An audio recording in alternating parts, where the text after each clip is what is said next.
estava pensando aqui, queria te fazer uma pergunta. Não está no seu trabalho, não, mas, por exemplo, você fala muito, né, dessa relação das pessoas com gastos, e recordando, assim, ele sempre deu muita ênfase a guardar essas memórias, né? Ele sempre foi muito ativo em manter essa memória, esse contato com os ex-alunos, contato com os ex-professores, os ex-professores. Isso era muito caro a ele. Então, uma vez que saísse da escola, essa pessoa não saía da escola, ela estava sempre presente, porque ele sempre chamava, ele sempre convidava, ele guardava todo esse material, fazia questão de mostrar, né, Suelen, para todo mundo.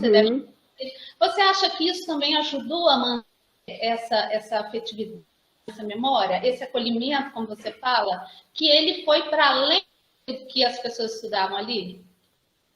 Sim, e eu acho, inclusive, eu vou começar de trás para frente. Eu acho que, inclusive, né, todo esse movimento, eu sou pessoa grata a ele, né, porque esse movimento de ele guardar esses documentos, que aparentemente não eram tão importantes, né, são documentos, por exemplo, listas de aluno. Quem vai ter esse insight? Hoje nem sempre a gente consegue guardar isso tudo, né, até porque está em nuvem e tal, mas ele guardava, catalogando tudo por ano. Isso foi muito bom, muito importante para mim, porque eu consegui acessar, ver, ler o nome das pessoas que estudavam ali em cada ano.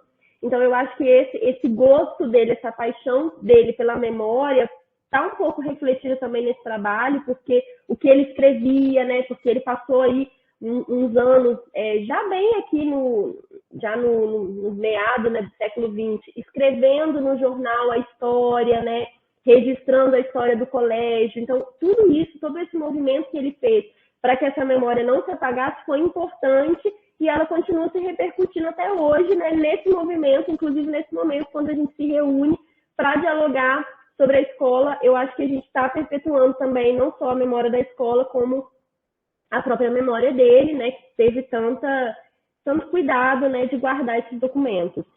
E eu acho que isso também foi importante para a memória afetiva das pessoas, porque elas sempre diziam na entrevista, elas sempre faziam menção à importância que ele teve para que elas pudessem permanecer ali.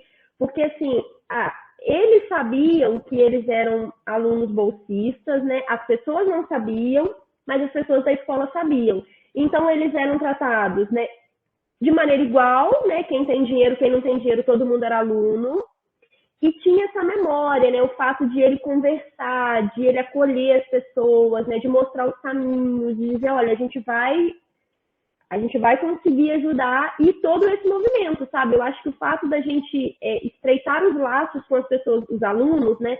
Não é mais um aluno, é o aluno, sabe? De conversar, dialogar, de ter as pessoas ali. Inclusive, nas entrevistas aparece, né? Os alunos falando que retornavam à escola, que vira e mexe iam lá, né, para conversar e para falar com ele e para mostrar mesmo o que estavam indo, como estava indo a vida. E como Bom Jesus também é uma cidade assim que não é tão grande, né, a gente ainda tem esse privilégio, acaba que a gente consegue circular a informação um pouco mais rápido, de maneira mais fluida, apesar de o colégio não ter recebido só moradores de Bom Jesus Tabapuana, né? Teve momentos em que a gente teve gente de outras cidades, né? Inclusive de cidades próximas e vizinhas do Espírito Santo e até mesmo do estado do Rio de Janeiro.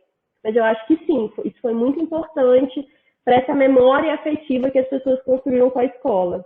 Diferente de hoje, que hoje a gente percebe que a memória afetiva com a escola, ela não está mais nesse viés, né? Hoje a gente cria outras memórias com a escola que talvez não são outros momentos, né? Não estou pensando numa viés de comparação, que não deixa de ser, mas a gente cria outras memórias, sabe?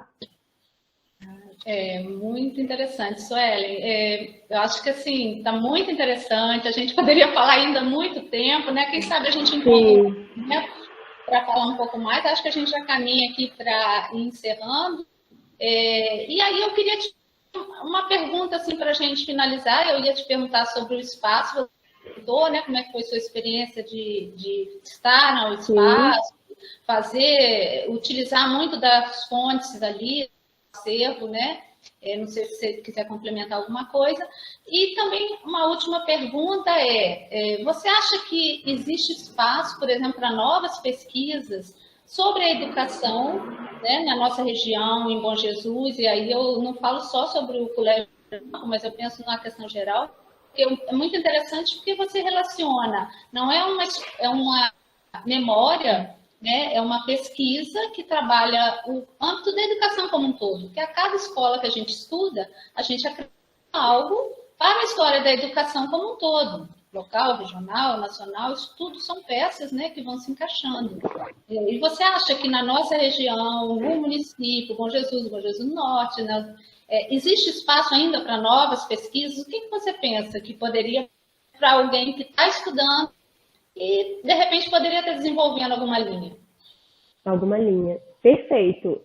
Eu fico pensando assim, essa minha dissertação, a gente falou muito da história da escola, né, da história da educação e tudo, mas essa minha pesquisa, ela se inseriu também numa grande linha de pesquisa, né, ela está lá num pontinho de um guarda-chuva grande, que é a linha da história das instituições escolares, né? Então a gente tem hoje, né, um grupo de pessoas, né, de educadores que pensam a história das instituições escolares.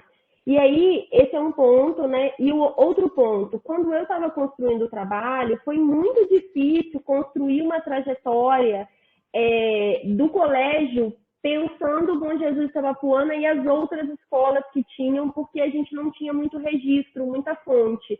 Então, o jornal foi uma fonte importante para eu fazer o serviço de formiguinha e de identificar, nessa década também tinha essa escola, mas não tinha essa. Porque a gente tem, nesse primeiro momento ali, muitas escolas isoladas, né? Então, assim, eu me formei em professora, eu posso abrir uma escola. Por que eu estou falando, eu falei essas duas informações? Porque eu já deixo aí que a gente tem um campo, né, de pesquisa que está dedicado a pensar a história, né, ou seja, a memória dessas escolas. E eu encontrei ali em 2014, né, 2014, 15, 16, que foi o período que eu fiz a tese, a dissertação, uma certa dificuldade de encontrar essas fontes. Então, isso significa que a gente precisa, né, escrever mais, registrar mais, até porque a gente tem vivido agora na virada do século XX para o século XXI, uma mudança de paradigma mesmo na própria estrutura da escola, né? Agora a gente ainda teve o impacto da pandemia, o que era antes presencial foi tudo para o remoto, a gente não sabe como a gente vai voltar depois, né, como as escolas estão voltando, né, como vai ser esse processo de readaptação. Então a gente tem esse campo para explorar, sabe, contar as histórias, como essas escolas se conectavam, né, umas com as outras, qual a importância que elas tiveram no município ou não. E eu acho que, além disso, no Colégio Rio Branco, né, eu até deixo isso lá no final da minha dissertação também, nas considerações finais, fazendo uma reflexão, porque eu acho que o Colégio Rio Branco ele tem muita fonte para poder estudar, não só a história do próprio colégio, como outras histórias, mas eu acho que uma coisa que seria muito importante de se talvez olhar com um pouco mais de atenção é o curso de formação de professores, porque a gente teve aí durante muito tempo uma formação de professores, a gente tinha as turmas eram majoritariamente femininas, então dá para a gente fazer um trabalho muito interessante de pensar, por exemplo, na década de 60, um curso majoritariamente feminino, sabe? E aí a gente vai trabalhar perspectivas de gênero, né, várias outras questões. Então, sim, eu acho que a gente tem um campo bastante inexplorado ainda, que esse trabalho representou apenas ele representou um pouco dessa história, mas eu acho que a gente ainda tem muito para contar, não só no colégio, mas em Bom Jesus, né, para falar de como essas escolas se interconectavam, como elas cresceram ali junto com o próprio crescimento da cidade, né? Eu acho que isso também é importante a gente contar para o mundo, né, do nosso país aí e deixar registrado. Ótimo, ótimas considerações, ótimas dicas, né, Suelen? A gente encontre. E lembrando que o espaço tem um seu acervo, né, e a gente sempre procura disponibilizar para os pesquisadores, né? Nesse momento de pandemia, a gente não está aberto ao público, mas eventualmente uma pesquisa ou outra a gente já está podendo atender, né, para consulta ao acervo. E eu acho que então a gente pode encerrar por aqui. Eu queria muito agradecer sua participação, sua disponibilidade em trazer esse seu conhecimento e procurar deixar na descrição, né, o acesso, né, para a sua descrição, alguns trabalhos também que você publicou, né, comentando sobre o que você abordou aqui. Quem quiser ler, se aprofundar mais, é muito interessante o trabalho.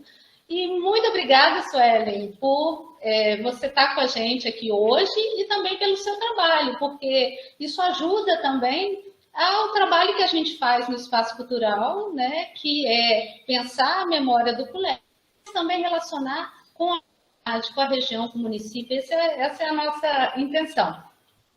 Tá ótimo. Obrigada. Eu agradeço novamente, né, e a gente se encontra em outras oportunidades e deixam, né, de recado, consultem, visitem assim que for possível, né, porque é muita coisa boa, né, muita memória, muita história que tem lá naquelas paredes lá do Espaço Cultural Luciano Bastos.